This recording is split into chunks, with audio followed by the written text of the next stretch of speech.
Karidang jamin timung chiki moment pen hanjang langso ke pathuak lamalong ke damtang phaikuni ni phai creep khi pen pangchengsi ke damtang phaikuni ni phai ingkoi la troxiar ni an angdung kiti ke pathupon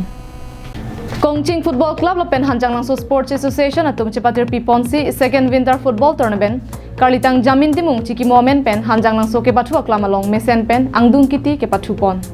Bangso angdung kiti ke pathupon along abarim EM Jiwon Chandra pathak pen mai chepahem puponsi aluhi sarpia men pen MSC kache rong pipi EM Surja rong phar MSC kadom terang pi abarim EM Jiwon Chandra pathak la pen pinang ke theke dingatum chitong dun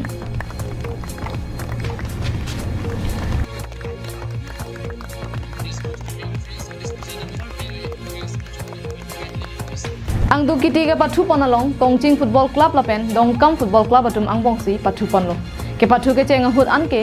Dongkam Football Club atum kachiting krobajok goal hini pen paprang bom lo sita ki jut malom so hut Kongching Football Club atum kachiting krobajok apor ke chok hut anke Kongching Football Club goal ke thom la pen Dongkam Football Club atum goal hinian si chepalong unchodajok goal isi pen Kongching FC atum chepahai pon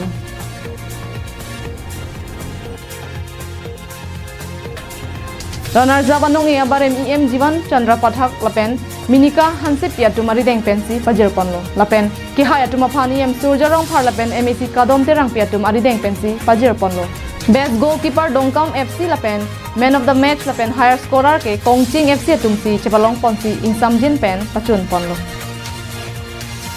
Bukajan pen anante rang kar bien long lai